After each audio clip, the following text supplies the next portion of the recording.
trying to build stuff so we can have it on, like we can deploy it to sort of cloud servers as much as we can. So hopefully we can, because we definitely would like to deploy something in Australasia, something here, something in Europe. Right.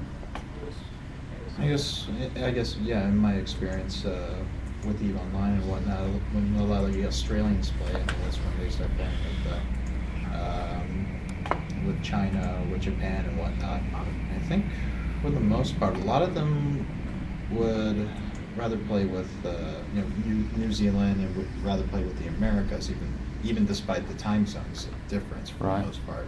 Mostly because of the language barrier, but I think their biggest concern is more that they would prefer a closer by server, so they're not bouncing something out to either Japan or through China or Taiwan, but they're also not bouncing out to the west coast of California. So I think that's what their concern is, I believe. Yeah, well, there's two. The combat's the one you're concerned about ping on. Right. Mm-hmm. So the combat server stuff, we're going to try and have those deployed in more places than say. So it's like there's basically going to be like Galaxy server, which is sort of like the system of the planet server, Okay. and there'll be multiple ones of those. Then there's going to be the combat servers, which are the ones where it drops down and they're managing the space instances where you're flying around or in combat and stuff. Okay. And then on the very highest level, there'll be sort of like the persistent database, which is the server that's keeping track of everyone's like economy and such. Yeah, what your assets are, what your reputations are, what your location is. But that's really just a big, database. Okay, so I guess the MySQL one. I was going to say, so in that case, it's not so much we're going to have like North American server. We're not going to have like Asia server. It's not like we're separating these two communities. No. The idea is that everybody will be in the same universe. But if you're getting put into a random encounter with other players, and you're in Australia, if we have local servers there for the combat, it will prefer to put you in combat against other people in Australia. So it's just going to depend on what time you're playing and what time everybody else is. For the preference, yeah. Yeah. I mean, if you can't find someone that is there, then then it's going to be doing something that maybe won't be as convenient, Okay. or maybe using an NPC. It's sort of See, that's what I'm thinking. Going back to Australia, in racing, they have an Australian server, but there aren't that many Australians racing, so when you want to get into a race, you want to race with as many people as possible, and there's so few Australians that some of them prefer just to race with Americans and deal with the ping issues. Well, here's someone who's asking for a specific Australian server for Australians, but if you don't have the population, you're going to be in a universe with hardly anybody. I don't know But we're if planning that'd for be any success. fun. There'll be lots of players in every continent playing this game. I guess what I'm saying is that you could be in Australia, but you could be in a battle instance with someone in America. It's just that if it has enough players in Australia and you're there, then it'll prefer to.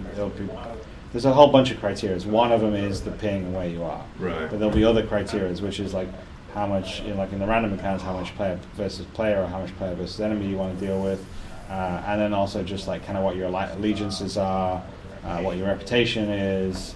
If anyone was a person of interest, or you were a person of interest for someone else.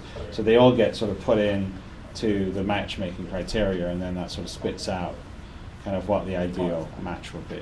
So it's just one of the factors. Right. But we'll obviously try to put people together that have decent pings. Okay. That's all. So, but yeah, from a user standpoint, it should feel pretty transparent. You shouldn't even know all this stuff's going on. That's kind of the idea of it. It's like you're not going to know that.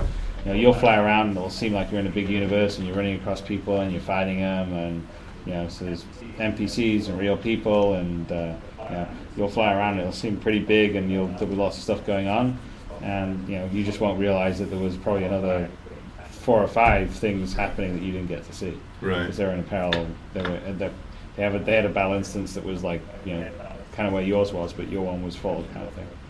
Okay. So.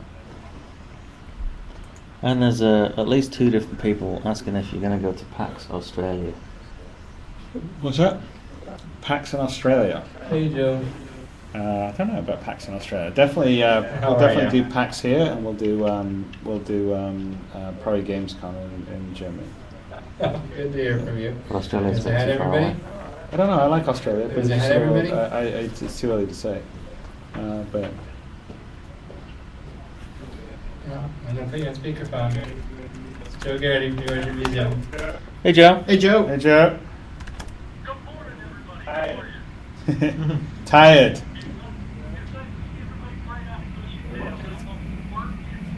Are you watching?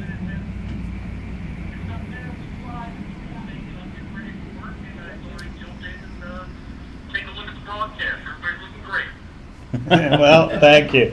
Yeah, I tried. The broadcast is lying. What is up? What is our board? Hang on, let's have a look. What board? With Well, I'll get the most recent. We haven't refreshed the thing up there yet.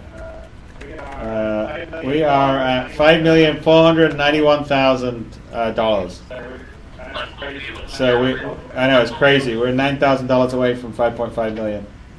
You brought back the childhood dreams of the world. This is great. This is absolutely terrific.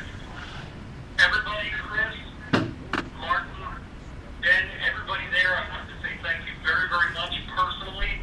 Wing Commander was one of the greatest games of all time, and I'm so glad to see that the model is coming back, and with Star Citizen, as well as Squadron 42, it's going to be fantastic. Awesome. Well, thanks, Joe. We really appreciate it. And thanks for. Just wanted to make sure everybody's doing okay, all right? No, we're doing good. No, it's kind of it's pretty damn awesome, to be honest with you. I mean, like when we were thinking of like where we wanted to get to and the stretch goals, I would have never dreamed that we would have gotten here at all. In fact, even just a couple of days ago, I'm like, there's no way we're ever going to hit 5.5, and we're hitting it, and we're going to be hitting it 5.5 in. Well, I mean, basically, Any minute. with 8 hours and 45 minutes or 8 hours and 40 minutes to go, which is pretty amazing. So, this can be fun.